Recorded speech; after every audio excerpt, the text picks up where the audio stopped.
గణపతి బప్ప మోరియా అని అంటారు కదా! అసలు మోరియా అంటే అర్థం మీకు తెలుసా? ఇది కేవలం మరాఠీ పదం అనుకుంటే పెద్ద తప్పు. 14వ శతాబ్దంలో మోరియా గోస్వామి అనే ఒక పెద్ద వినాయకుడి భక్తుడు ఉండేవాడు. ఆయన కర్ణాటకలో పుట్టి పెరిగాడు. ఆయనకి వినాయకుడు అంటే చాలా ఇష్టం. పూణేలో ఆయన వినాయకుడి కోసం కఠోరంగా తపస్సు చేశాడు. ఆయన భక్తికి ముక్తుడైన వినాయకుడు ఆయనకు కలలో ప్రత్యక్షమై "నీకేం వరం కావాలో కోరుకో" అన్నాడు. "స్వామి, మీ దర్శనంతో ధన్యుడిని అయిపోయాను.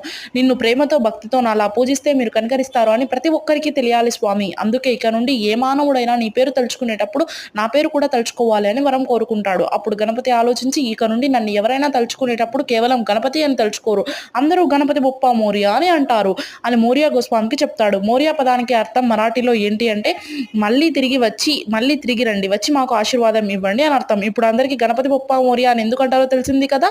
అందరూ గణపతి బప్ప మోరియా అని కామెంట్లో పింక్ చేయండి. Thanks for watching it. Please subscribe my channel friends. జై బోలో గణేష్ మహారాజ్ కి జై.